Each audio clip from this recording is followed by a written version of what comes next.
के बाद और अब आपके सामने आपके युवा नेता आपके बीच में बहुत पधार चुके हैं। हमारे सुनील जी जिंदाबाद। बहुत बहुत धन्यवाद विमानंद जी आपका। देखिए, आप सारे परिवार के आदमी हैं, रिश्तेदार हैं।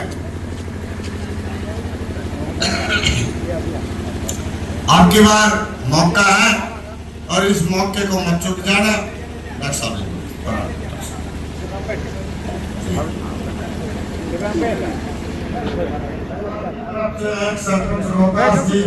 दास आपको पगड़ी पहना करके उनका सम्मान करेंगे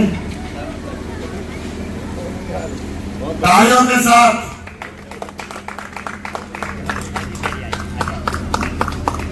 हमारे गाँव आनावास में आए, किस प्रकार का मान सम्मान और जन समर्थन? देखिए, आम आदमी पार्टी की नीतियों से आज पूरा महेंद्रगढ़ प्रभावित है और विशेष तौर पे जो आम लोग ये सोचते हैं कि काम करने वाली सरकार होनी चाहिए। 5 साल लोगों की जरूरतों पर काम करे, लोगों की समस्याओं पर काम करे, लोगों की मांगों पर काम करे, आम व्यक्ति को मजबूत करे, गरीब व्यक्ति को मजबूत करे, ऐसी सरकार चाहिए। तो हर गांव में जहां भी हम जा रहे हैं, आम लोग पूरी सभाओं में अपनी भागीदारी अदा कर रहे हैं, पूरा आशीर्वाद दे रहे हैं और ये संकल्प ले रहे हैं कि इस बार जो ना काम करने की राजनीति है, भ्रष्टाचार की राजनीति है, परिवारवाद की राजनीति है, उसको खत्म करके और ईमानदार राजनीति का आगाज करेंगे। महेंद्रगढ़ में बदलाव करेंगे। महेंद्रगढ़ के अंदर ही अगर हम बात करें तो राष्ट्रीय जो पार्टी है, उन पार्टियों ने टिकट घोषित करने में काफी कुछ समय लिया, क्या कहेंगे? देखिए, विशेष रूप से अगर कांग्रेस की बात करता हूं मैं, तो कांग्रेस के पास एक बहुत बड़ी सूची दावेदारों की रही।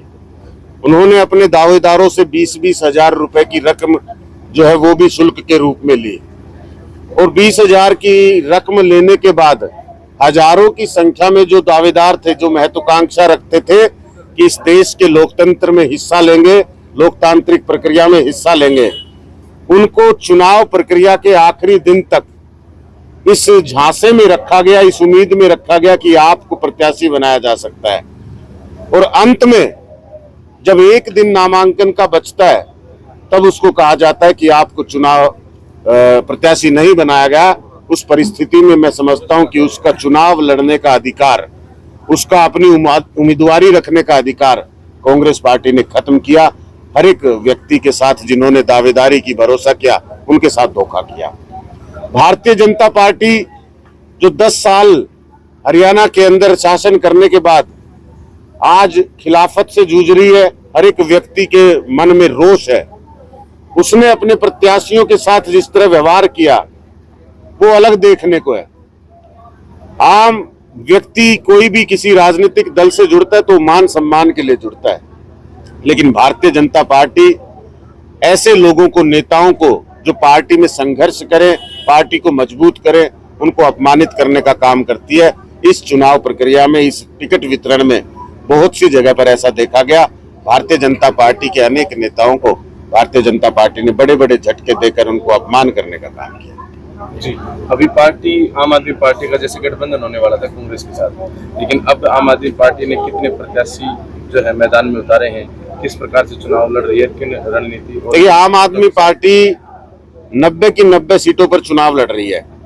आम आदमी पार्टी के प्रत्याशी लगभग मैं समझता हूं कि 85 उम्मीदवार हमने घोषित किए, उसके बाद 3 उम्मीदवार और घोषित किए और कुछ उम्मीदवार किसी कारणवश मैदान में नहीं भी उतर पाए। तो लगभग सभी सीटों पर उम्मीदवारी जताने के बाद आम आदमी पार्टी पूरे हरियाणा में मजबूती से लड़ रही है। इस वक्त हरियाणा की जनता कांग्रेस और भाजपा दोनों का कार्यकाल देख चुकी है और दोनों का शासन देख चुकी है। भारतीय जनता पार्टी के शासन में हर व्यक्ति ने, हर वर्ग ने संघर्ष किया, सड़क पर उतरकर भारतीय जनता पार्टी की सरकार के खिलाफ विरोध किया। आज भारतीय जनता पार्टी के लिए किसी के भी मन में थोड़ी सी भी जगह नहीं बची, हर व्यक्ति के मन में सिर्फ रोष है। कांग्रेस कार्यकाल में युवाओं के साथ खिलवाड़ किया गया था, कानून व्यवस्था के साथ खिलवाड़ किया गया था। जिस तरह युवाओं की काबिलियत को नजरअंदाज करके गरीबियों को नौकरी देने का काम कांग्रेस कार्यकाल में हुआ था, वो आज तक हरियाणा की जनता भूली नहीं है। क्षेत्रवाद की राजनीति जिस तरह से की गई थी, परिवारवाद की राजनीति जिस तरह से की गई थी वो हरियाणा की जनता ने बोली है।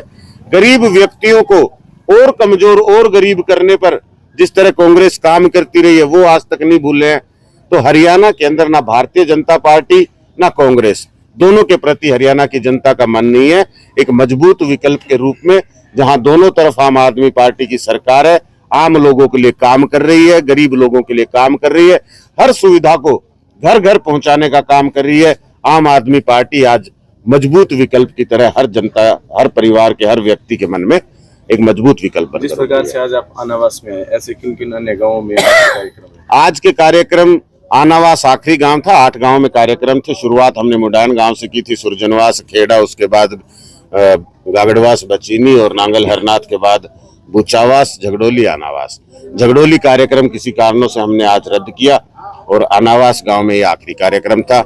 इसी प्रकार से आगे हम लोग सारे गांव में जाकर आम जनता से मिलेंगे, आम लोगों को जागरूक करेंगे और इस चुनाव में मजबूती से आम आदमी पार्टी की सरकार बनाने के लिए लड़ेंगे। जी, बहुत बहुत धन्यवाद। मनीष जी, जैसे आप लगातार 45 साल का जिक्र करते हैं, तो 45 साल में एक नेता तो हट गया लाइन से और एक नेता बचा है, तो उस नेता पर भी काफी आरोप बताए जा रहे हैं, घोटाले के आरोप हैं, कई ऐसे कोई फ्रॉड के केस हैं। तो कैसे देखते हैं इस चीज को कि क्या वो पूर्ण रूप से यहाँ पे जनता के सामने आ पाएंगे उस चीज को लेकर? देखिए, मैं समझता हूं कि जिस तरह के आरोपों की आप बात कर रहे हो हर एक व्यक्ति आज जानता है, मीडिया के माध्यम से सबको उसकी सूचना है। ये फैसला हमारी जनता ने करना है कि इस तरह इतनी बार मौका देने के बाद जो वादे उन्होंने किए थे वो पूरे किए कि नहीं किए। मैं समझता हूं कि जो हालत आज इलाके की है उससे साफ पता चलता है कि बार बार मौका मिलने के बाद भी उन्हें जो कर्तव्य उन्हें निभाना चाहिए था वो नहीं निभा पाए। तो जनता उनके हक में फैसला नहीं करेगी। लोक सभा चुनाव में भी उसके नतीजे आपको देखने को मिले हैं। विधानसभा चुनाव में और मजबूती से जनता ऐसे व्यक्तियों को राजनीति से बाहर करके काम की राजनीति का आगाज करे। हरियाणा में बताया जा रहा है कि जैसे सैलजा गुट अलग हो गया और हुड्डा गुट अलग हो गया और ये दावा करते हैं कि हमारी 50 से ज्यादा सीट आएंगी। तो इस तरह से क्या ये दावा कोई कुछ भी कर सकता है, दावा करने की बात नहीं। हाँ, लेकिन ये सबको मालूम है कि कांग्रेस में भीतर कलह जो है वो एक बहुत बड़ी समस्या है। वो अपने आप में लड़ने से फुर्सत हो तो फिर दूसरे दलों से लड़ सकते हैं। तो कांग्रेस पार्टी जहां सरकार बना भी लेती है गलती से तो वह सरकार बचा नहीं पाती। ये आपने कर्नाटक में देखा होगा, मध्य प्रदेश में देखा होगा, हिमाचल में भी ये संकट बना हुआ है। तो कांग्रेस में ये भीतर कलह, परिवारवाद, भ्रष्टाचार, ये ऐसी चीजें हैं जो उनको टिकाऊ सरकार नहीं दे पाती। ये समस्या कांग्रेस के लिए जरूर है। ठीक है।